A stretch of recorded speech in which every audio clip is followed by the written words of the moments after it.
Bem-vindos ao Executando Boas Ideias, o videocast onde a gente investiga o que está por trás da mágica que faz as boas ideias acontecerem.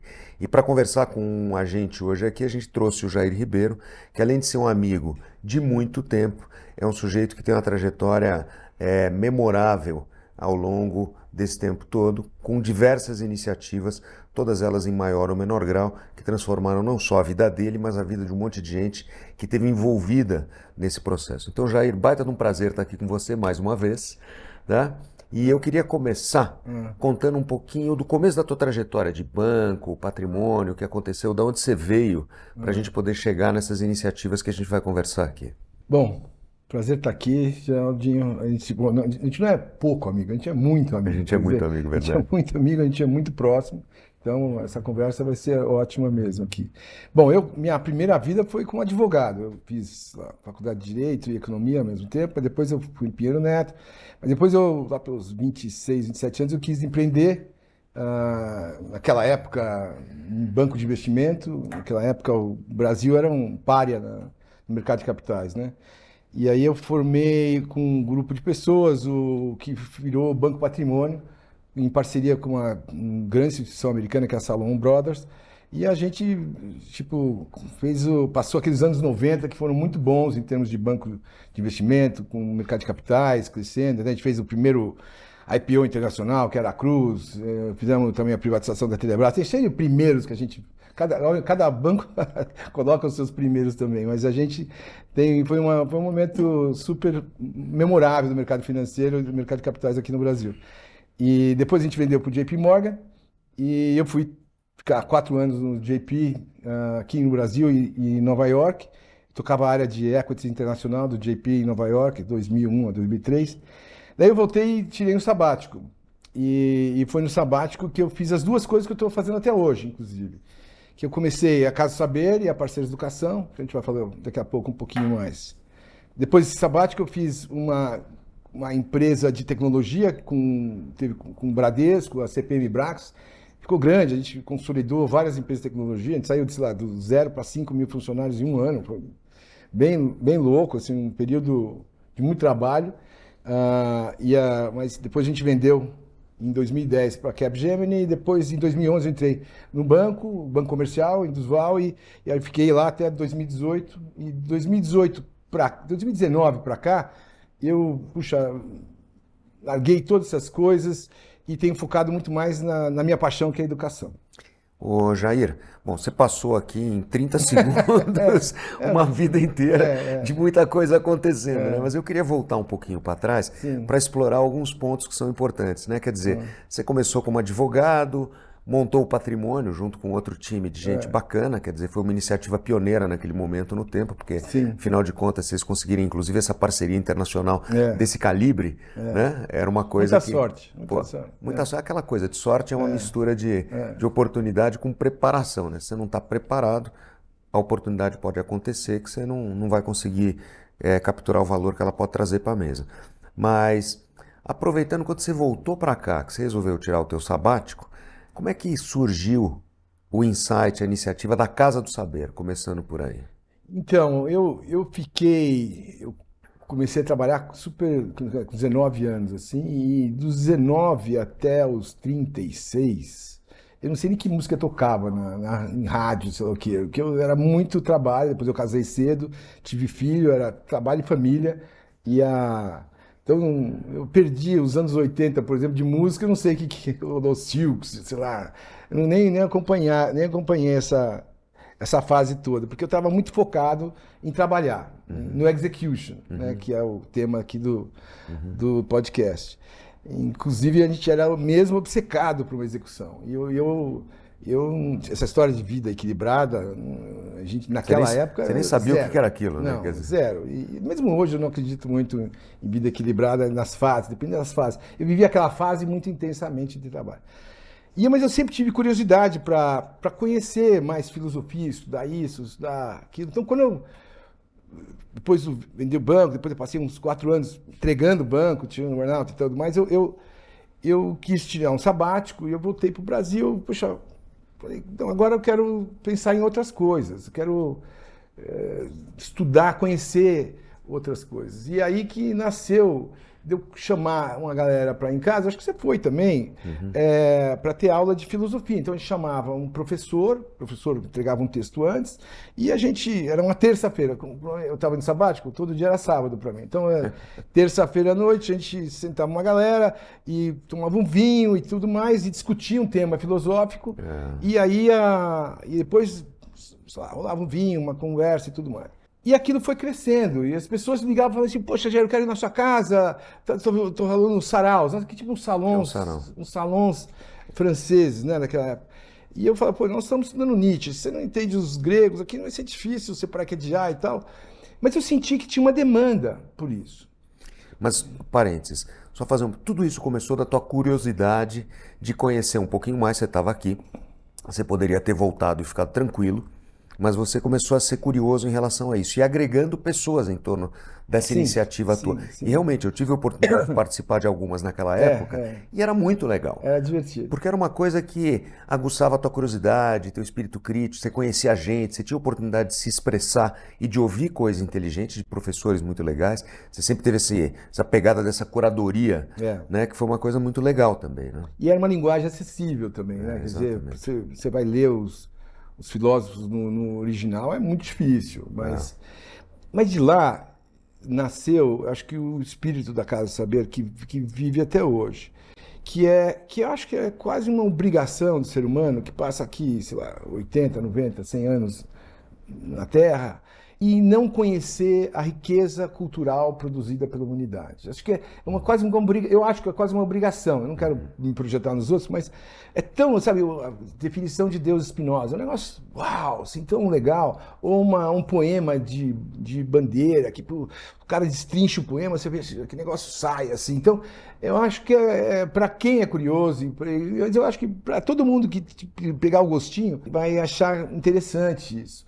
Então, não é uma forma que você precisa conhecer, sei lá, uma praia linda, uma montanha linda e tudo mais. Eu acho que você tem que conhecer também essa riqueza cultural. Foi daí que nasceu a ideia da casa. Eu juntei uma galera, o Celso, a Ana, a Maria Fernanda, o Pierre, quem mais que eu estou esquecendo? O Luiz Felipe.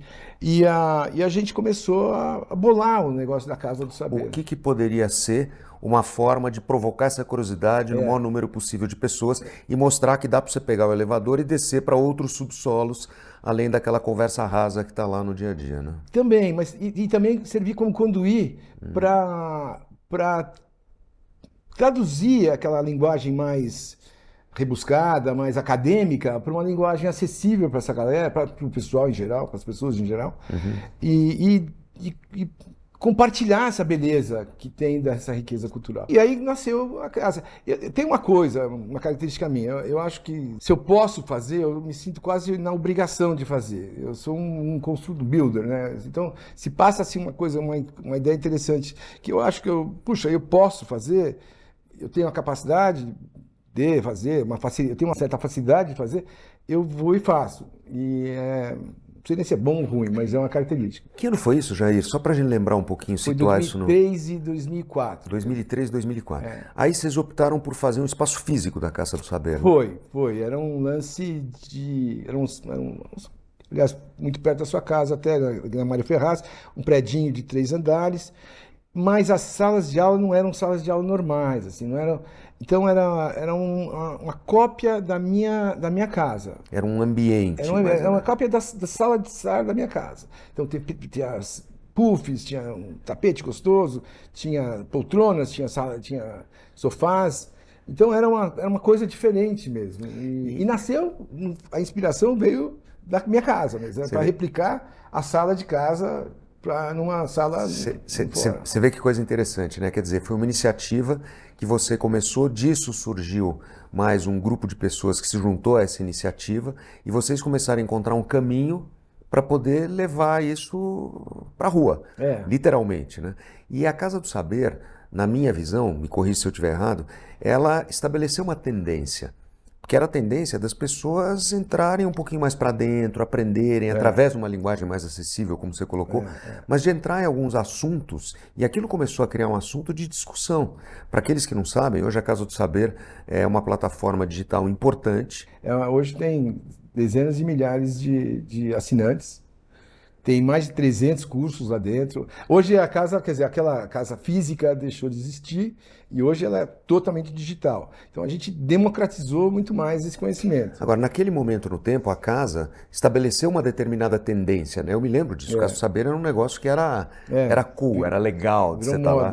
moda, Eu acho que mais do que moda, né? Eu acho que era uma coisa que era interessante. Ela realmente trouxe uma proposta de conhecer, de autoconhecimento, de poder ter acesso a esse nível de informação, cultura, coisa e tal, e despertou essa curiosidade num monte de gente. Então, eu fiz banco, eu fiz uma empresa de tecnologia, sei lá, com 8.000 funcionários, eu fiz uma parceira de educação, que é um negócio grande. Que nós vamos também. chegar lá. Parceira de educação, eu quero falar um pouco mais. Mas eu sou conhecido, muita gente para Jair, você é do Jair da Casa do Saber.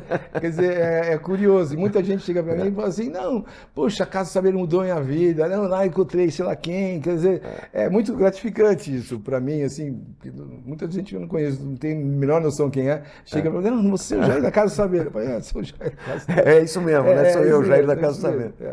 Você faz outras coisas relativamente bem maiores do ponto de vista de impacto, mas a casa foi... Mas eu acho que a Casa do Saber tem uma característica, e aí eu falo isso, ouso dizer, porque eu te conheço razoavelmente bem. Você é um cara que é muito inclusivo. Você sempre traz as pessoas para dentro da tua casa, você quer participar, você tem essa característica. E a casa também tem essa característica. Tem. Ela sempre foi uma coisa muito inclusiva. Gregária, né? Gregária, inclusive de ter essa forma. Tem o vinhozinho, também é bom. Pô, ajuda, né? Opa. Ele lubrifica a conversa. Né? Mas eu acho que a casa ela também teve uma coisa bacana de poder trazer essa conversa de uma forma muito mais fluida e muito mais agradável. Depois da casa, eu me peguei conversando com pessoas a respeito de temas que antes a gente não conseguiria falar. Então, despertar essa curiosidade, trazer as pessoas para esse novo ambiente, essa nova dimensão de conversa, eu acho que foi uma coisa muito legal. Então, isso eu acho que foi uma coisa transformadora. É legal, é bem gratificante isso. E de novo, eu saía, às vezes eu saía do banco e ia para lá, era uma coisa divertida. Sempre foi, a Casa do Saber é um business divertido. Se perguntar, diz que a Ana vai estar aqui também, a Ana Diniz, acho que perguntar para ela, a gente nunca teve um dia chato de reunião dos sócios, assim, na Casa do Saber. Era para ser uma coisa divertida, era um business pequeno do ponto de vista financeiro, então era para ser divertido. Agora a gente está com um time novo de sócios e tal, e está com uma pegada muito mais de ampliar e aí ter uma escala maior. A pegada hoje da casa é bem nessa linha de uma Até porque, me corrija se eu estiver errado, mas a casa nada mais é do que uma plataforma de educação. Sem dúvida. Né? Lifelong learning. Super tendência. Lifelong learning. E você, mais ou menos nesse tempo ou não, resolveu começar com uma nova iniciativa também, que é uma paixão tua, que é a educação, né? Foi 21 anos atrás, em 2004 também, no sabático. Eu fiz uma coisa que era divertida, que é a Casa do Saber, mas eu queria também devolver para a sociedade. Eu nasci numa família estruturada, classe média alta aqui de São Paulo, quer dizer, tive uma super educação. E se eu tivesse nascido, sei lá, 4 quilômetros de onde eu nasci, eu teria um outcome totalmente diferente. Eu morei lá no Morumbi, eu ia estudar na escola americana, eu passava todo dia pelo Paraisópolis ali. Então eu vivia numa bolha. E você via essa desigualdade que existe no Brasil é uma coisa que me incomoda muito. E como é que você resolve isso? Como é que você, pelo menos, mitiga isso? Como é que você contribui para reduzir a desigualdade? É a educação. Então, naquela época, eu contratei até um grupo de consultores para ver como é que eu devolvo isso um pouco para a sociedade, como é que eu posso contribuir para isso. E aí surgiu eu fui ver uma ideia um projeto que o Jaime Garfinkel tinha em Paraisópolis mesmo, que ele adotava escolas públicas lá, na física, o Jaime, e eu vi aquilo e falei, puxa, isso aqui faz todo sentido. Porque ele não está substituindo o setor público, ele está maximizando o setor público. Então, o setor público gasta alguns milhões de uma escola, ele gastava uma fração disso para transformar aquilo. Para mim, que venho do mercado financeiro, isso faz todo sentido. Quer dizer, você estava inoculando dentro do setor público uma tecnologia, um hardware, um software que poderia maximizar o resultado daquilo, ou no impacto, vamos dizer assim, na vida dos estudantes e coisa e tal, da comunidade. Com certeza. Você está tentando A gente começou com uma escola, isso em 2004, né? Conta um pouco qual é o princípio do Parceiros. O que ele faz na escola? Ele entra na escola e faz o quê? Então, a gente chega na escola e faz uma escola pública, se o diretor quiser, quer dizer, um processo por adesão. E a gente chega e desenvolve com a equipe gestora um plano, e com os professores também, um plano para a escola. Para atingir determinada meta de melhorar o índice educacional. Quer dizer, o que a gente quer é que as crianças aprendam mais. E manter a permanência, deve ter mais uma série de outros KPIs que vocês analisam lá A também. gente analisa vários KPIs, mas o objetivo é que eles aprendam mais. Então, frequência, o professor dá aula, quer dizer, tudo isso é o meio para que o aluno aprenda mais. Então, esse é o objetivo final, onde a gente mede o resultado, se deu certo ou não, é se o aluno aprendeu mais. E, inclusive, também, para que o aluno aprenda mais, você tem que desenvolver as habilidades socioemocionais dele, quer dizer, as não cognitivas. Então, não é que a gente só ensina português e matemática, a gente também procura desenvolver essas habilidades, chamamos habilidades do século XXI, mas isso aí são as mesmas habilidades do século XX, XVIII, XIX, quer dizer, o cara ter resiliência, vontade, tudo mais é comum a todos esses séculos. Então a gente desenvolve isso. Como que a gente faz isso? A gente mexe em 4 pilares. O primeiro é na gestão. Então a gente trabalha com a equipe gestora para trabalhar um plano e um mecanismo de gestão voltada para a atividade acadêmica. Então, porque hoje o diretor de escola e o vice, eles estão muito focados na parte administrativa e tal, isso toma muito tempo. E a gente quer direcionar para que ele foque muito mais na sala de aula, nos professores, no material didático e tal. Essa é a primeira. A segunda é na parte pedagógica, que é a mais relevante hoje. Então, formação dos professores, material didático, programas de reforço, tutoria. Quer dizer, são coisas ligadas à parte de desenvolvimento acadêmico das crianças. Então, essa é hoje onde a gente gasta, sei lá, 80% do recurso que a gente bota. O terceiro, que era muito importante há 20 anos atrás, era na parte de infraestrutura. Então, há 20 anos atrás, a gente chegava nas escolas, estavam horríveis, não tinha papel no banheiro, não tinha os banheiros sujos. Hoje, tem dinheiro. As escolas hoje recebem uma verba boa do governo para fazer tudo isso. Então, isso a gente foi medindo, não tem impacto no aproveitamento do aluno. Cruzado, você pinta a escola, faz uma coisa gigante na escola e não mexe na parte pedagógica, não tem impacto. E no quarto pilar, que é o mais difícil, é envolver a sociedade, a comunidade e as famílias na vida escolar. Essa é a parte mais desafiadora que a gente tem hoje para fazer e é super importante, porque isso também impacta no aproveitamento do aluno. Agora, dá uns números para a gente, Jair, para a gente entender um pouquinho o tamanho. Você começou como escola, que você fez aquele piloto lá atrás, e que ano foi isso? 2004? 2004. 2004. E hoje, quantas escolas a Parceiros impacta diretamente? Então, a gente começou em uma escola lá, depois peguei os amigos, o Moise Politi, um amigo nosso, pegou uma escola, depois a Ana Diniz também pegou uma segunda. A Ana está no nosso conselho até hoje. A Ana é super parceira, Deus na casa, e até os amigos, eu acho que eles nem queriam mais pegar minhas ligações, porque eu queria vender, eles pegarem escolas. Bom, mas sei lá, 20 anos depois, nós estamos em 740 escolas. 740 escolas. 740 escolas. Impactando uns... 440 mil alunos. 440 mil alunos a Parceiros impactam. Diretamente.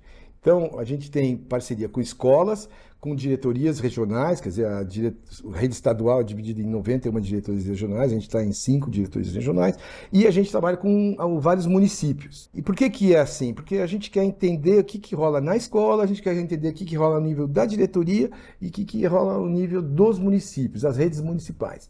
Porque isso aqui tudo é uma forma da gente aprender para a gente impactar a política pública. Então, o objetivo nosso com as 700 escolas é pilotar programas e aprender e acompanhar o que está rolando no chão da fábrica, no dia a dia, para a gente poder chegar para os secretários da educação, municipais e estadual, e trabalhar com o órgão central para mudar as políticas públicas que aí vão envolver não só as nossas 400 mil alunos, mas aí 8 milhões de alunos da rede estadual de São Paulo.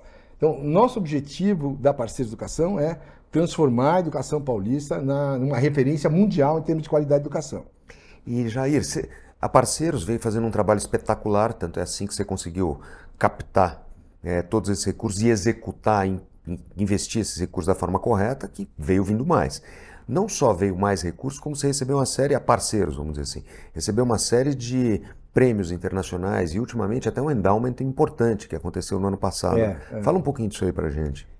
Os prêmios, eu sou sempre um pouco... Mas é legal, porque ajuda na captação. Ajuda na captação. Esse outro, que é a gente recebeu uma ligação, 2 anos atrás, de uma organização americana, de uma consultoria grande americana de terceiro setor, que é a Britsper.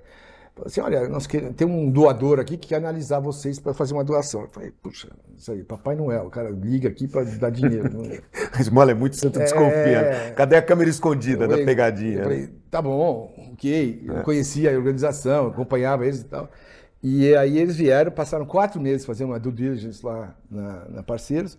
E falaram assim, olha, não sabia quem era. Daí, se o pessoal gostar, eles vão te ligar daqui a 2, 3 semanas. Né? 3 semanas depois, me ligam, ó, Mr. Ribeiro, tem uma doação de $5 milhões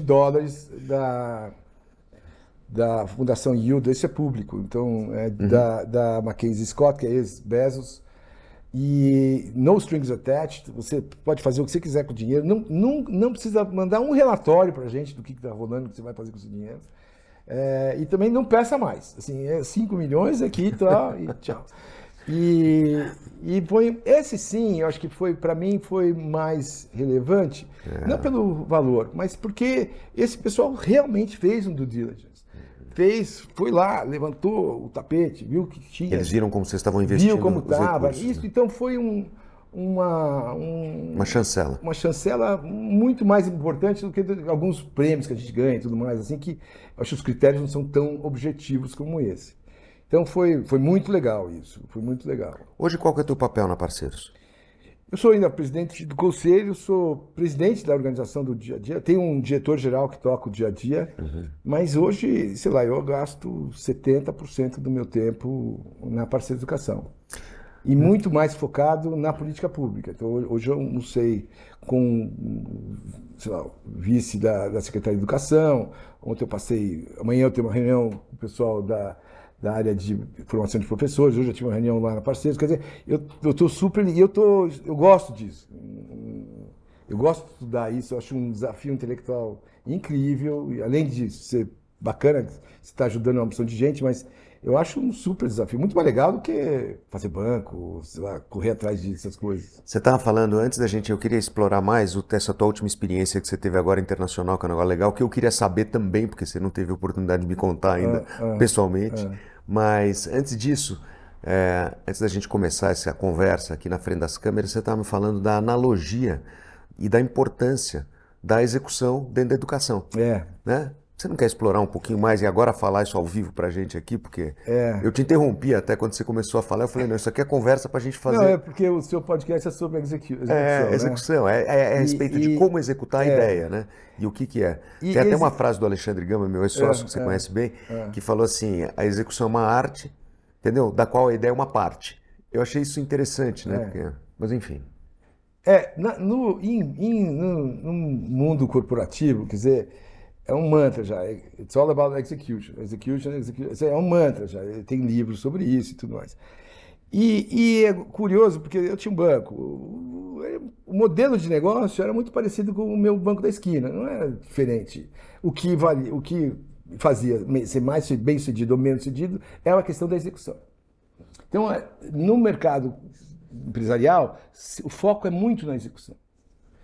Na educação, tem tantas variáveis, Geraldo, e elas mudam tanto, e também, dependendo da fase que você está, você tem um diagnóstico diferente e remédios diferentes, e tem pesquisas novas falando, não, agora não é mais construtivista, é fônico, agora não é mais, agora é AI para tutoria de computador, para fazer, sabe, computador para substituir o professor, agora esse programa de formação funciona, esse programa de formação não funciona. Você fica discutindo 80% do tempo a política em si. E aí você gasta muito pouco na execução, muito pouco esforço e energia. E a execução é crítica, porque, poxa, é uma coisa super complexa. A rede estadual de São Paulo tem 5.100 escolas, 3,4 milhões de alunos, tem 220, quase 200 mil professores. É uma complexidade enorme, cara. E é a maior rede americana, é a nova-iorquina, tem 1.000 escolas e 1 milhão de alunos, pra você ter uma ideia. Então, São Paulo tem 5 vezes mais escolas do que a maior rede americana. Então, dentro da rede estadual. Daí você tem 640 municípios com mais 6.000 escolas. Quer Ou dizer, seja, é uma complexidade é uma complexidade gigantesca. gigante. Então, a execução é super importante. Mas eu fui passar, eu passei esse último ano agora em Cambridge, lá, estudando, fazendo um programa em Harvard para aperfeiçoar o meu projeto da parceira. Então, eu estudei muita política educacional, estudei na escola, eu ia muito pouco para o business school, gestão de business school é muito chato. Eu ia lá para a faculdade de educação e estudava e lia 300 a 500 páginas por semana lá. Você acompanhava Eu acompanhava você, vendo o que você estava fazendo, mas eu queria até que você contasse um pouco o conteúdo desse curso também, porque é um mas negócio que é então, legal. o que me bateu, uma coisa sobre execução, é que fizeram uma pesquisa em Gana, e quem fez foi a Esther Duflo, que foi até prêmio Nobel, onde eles fizeram 4 programas de recuperação de aprendizagem ao mesmo tempo, cada um com uma característica diferente. E eles mediram o impacto de cada um desses projetos, via que a gente chama de RCTs, Random Control Trials, uma pesquisa, uma avaliação de impacto com grupos de tratamento, grupos de controle, como padrão ouro mesmo. E ao final, todas elas deram mais ou menos certo. Então, tive um resultadozinho razoável. Ok, não foi maravilhoso, mas ok. Mas como eles acompanharam também a execução. Então não foi só o resultado final, eles acompanharam a execução. E, poxa, Gana não é muito diferente daqui. Quer dizer, a execução lá também foi, não via professor, o professor atrasava, não tinha, o professor não participava da formação. Quer dizer, era Você não envolvia a comunidade, é a mesma coisa. um pouco não era bagunça total, mas tinha muitas falhas na execução. E o que eles fizeram é que eles, então, excluíram aquelas escolas onde eles conseguiram identificar objetivamente algumas falhas e analisaram o impacto da onde foi bem executado. Daí eu estava no meio do paper lendo assim, eu falei, bom, vai ser 50% melhor, 70% melhor. Para minha surpresa, aonde foi bem executada, o resultado foi 4 a 14 vezes melhor. Da mesma política. Da mesma política. Da mesma política. Da mesma política. Quer dizer, daí você fala, puxa vida, será que o resultado da execução, a importância da execução no resultado da educação é tão grande quanto é no ambiente corporativo? E na verdade Então, isso para mim, e é uma coisa, eu falo isso hoje, parece uma coisa meio óbvia, mas não era tão óbvio assim. E não é tão óbvio no que a gente vive hoje. Então, em função disso, a gente já fazia alguns acompanhamentos. Agora a gente está dedicando, sabe, lança um projeto que a gente trabalha no desenvolvimento da política. No segundo mês eu tenho um time meu, da Parceiros, acompanhando a implementação, para dar um feedback, sabe, quase como se fosse um engenheiro de obra para acompanhar ali. E para dar feedback, olha, puxa, não chegou atrasado aqui, ou esse negócio não funciona, para acompanhar a execução e para fazer melhorias assim no processo e não esperar o resultado final. Isso te permitiu setar a tua bússola ali para onde você tem que olhar mesmo. Gozado, porque a ideia da leitura desse paper não era essa. A ideia da leitura do paper era analisar programas de recuperação de aprendizagem.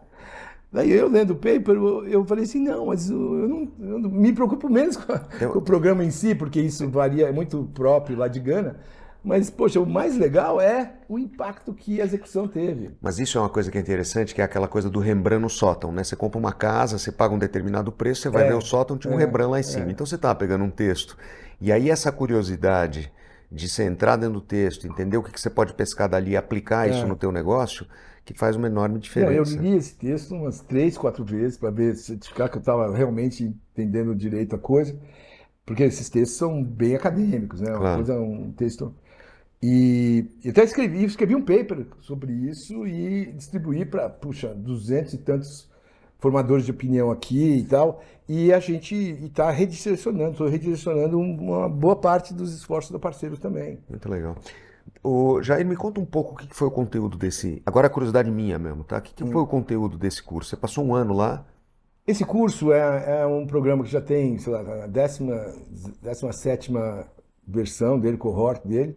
Eles reúnem 40 caras do mundo inteiro que foram, sei lá, líderes nas suas atividades no mundo privado, que querem, na terceira fase da vida, migrar para fazer um projeto social para mudar o mundo. Mais ou menos na linha do Arthur Brooks, assim, do From Strength to Strength. Bem na linha do Arthur Brooks. Aliás, o Arthur Brooks deu várias aulas para o grupo. Olha que legal. Várias aulas para o grupo. E todo mundo tinha que ler o livro do Arthur Brooks antes de... From Strength to Strength. Ele distribuiu o livro para todo mundo antes. Então, é muito legal, porque eram 40 pessoas do mundo inteiro. Tinha chinês, indiano, francês, tinha muitos americanos, tinha 2 outros brasileiros, e pessoal da América Latina e tal, o Caribe. Mas todo mundo lá tinha um propósito. Aliás, eu era o único cara de educação. Para mim foi uma surpresa. No ano anterior tinham 4 de educação. Nesse ano que eu fui, só tinha eu fazendo educação. O resto era climate change, questão de global warming, a questão de presídios americanos. Muita gente foi preocupada com a democracia americana. Tinha um cara preocupado com a corrupção no mundo. Agora ele está preocupado com a corrupção nos Estados Unidos. Quer dizer, você pode usar toda a estrutura de Harvard e MIT para desenvolver ou melhorar o seu projeto. Eu fui lá com um projeto bem mais adiantado que os meus outros pais. A maioria dos outros caras estavam desenvolvendo o projeto ali, eu estava no comecinho. O meu já estava rolando há algum tempo. Mas para mim foi transformacional também. Eu te dei um exemplo, mas tem vários de coisas que eu aprendi lá que eu já estou aplicando aqui. Foi muito legal. Um ano inteiro viver na vida de estudante. Eu morava muito perto da faculdade ali, muito gostoso, muito diferente dessa vida aqui de São Paulo. Dessa bolha que você está falando. Ô Jair, a gente está chegando aqui, nós estamos com, parece que brincadeira, nós estamos há 40 minutos nessa conversa aqui. Uau. E eu queria saber o seguinte, você tem algum recado que você queira dar para quem está nos assistindo aqui? A gente tem tido uma baita de uma atração nesse videocast. Eu acho meio em função disso, entendeu? Mas eu sempre termino com essa pergunta. A gente falou dos sucessos nossos, mas eu também tive os tombos, as pingas que você toma, os tombos que eu levo. E aonde eu não me preocupei, hoje, olhando em hindsight, assim, aonde eu não tive mais sucesso em algum projeto, foi onde eu não me preocupei tanto com a execução. Então, eu acho que esse podcast está super na direção certa. E está contribuindo muito. Eu falando aqui para o público, eu acho que a gente não pode ser, se quer que a coisa dê certo, você não pode ser complacente com a questão da execução. Se eu tenho uma coisa que eu acho que eu aprendi ao longo dessa vida que eu fiz que não deu certo tanto, é onde eu fui complacente. Não, tudo bem, vai dar certo. Não. No Banco Patrimônio, eu me lembro, imprimia alguma coisa e eu via uma crase errada, eu sou muito chato, de crase, de erro de português e tal, caramba.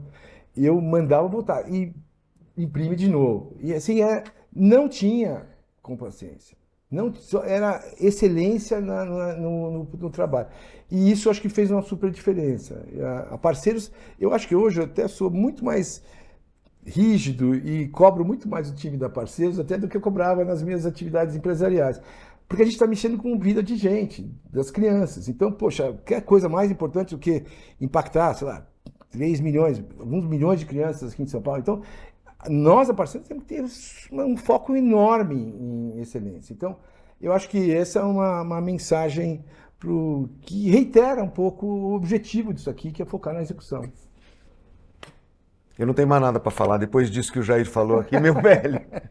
Só tenho que te agradecer, tá? Mais uma vez da gente estar junto aqui conversando. Prazer. Gente, é isso. Obrigado para vocês que estiveram conosco aí. Prazer. E é isso.